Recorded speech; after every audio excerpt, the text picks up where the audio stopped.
It has come to our attention that the Confederate flag is being banned and deemed racist. However, this is a false premise. Allow me to explain with a brief history that the governments have tried to hide and oppress from its people. Slightly before the Civil War, the northern states' economy was declining while the southern economy was booming, so much so that when citizens of the North began to migrate, a political paradigm shifted from the idea of large business corporation to small business agricultural state.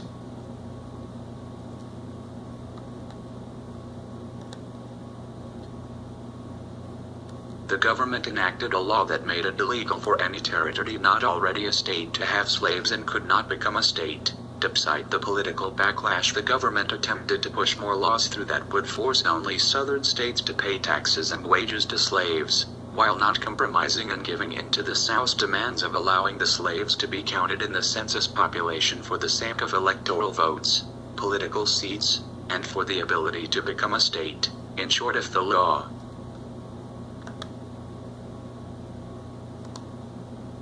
were to be pushed on them, the South wanted the slaves to have the same rights as white women of that era instead of a law to destroy their economy. It became apparent this would not be an option, and the previous law went into effect. The southern states began to separate from the Union.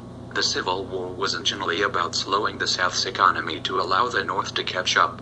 Later, as the North began to lose and as blacks and whites rallied to the South's ideas, President Lincoln enacted the Emancipation Proclamation. It is taught that this law ended slavery. It did only after it was ended at the end of the war. It originally allowed only southern slaves who escaped from the South to the North to become free, with no way of actually being able to prove they were from the South and not a runaway northern slave. Also, it granted any slave the ability to purchase their freedom with Union currency, a currency they would never earn unless they could somehow convince somebody they were a South slave and to hire and pay them, or to commit fraud for by doing things such as writing and selling newspapers under the guise of a white man, or selling goods and claiming it to be for an owner. This law was passed as another measure to one, cripple the South again by losing slaves, by giving them false hope, and two, by trying to break the idea to volunteer black former slaves that the South did not have their interests at heart, and to make them believe they wanted their free labor,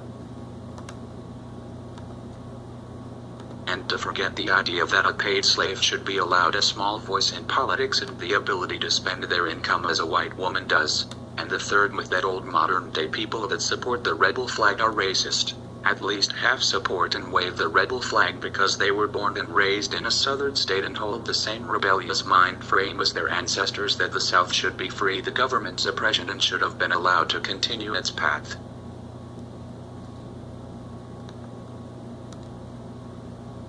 A small business agricultural market without the government's oppressive lives to keep its people in check and push them into a society and political mindset they want us to be at, just as they are doing now once again with the same flag, trying to make us turn on each other so they can strip more of our rights and privileges from us again under the same false claim of racism.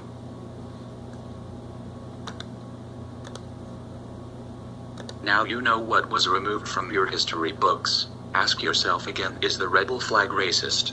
Or do you believe what the Confederates did, that the U.S. is the oppressive ones who are using race and slavery to push their own agenda onto us? We are anonymous. We are legion. We do not forget. We do not forgive. Expect us.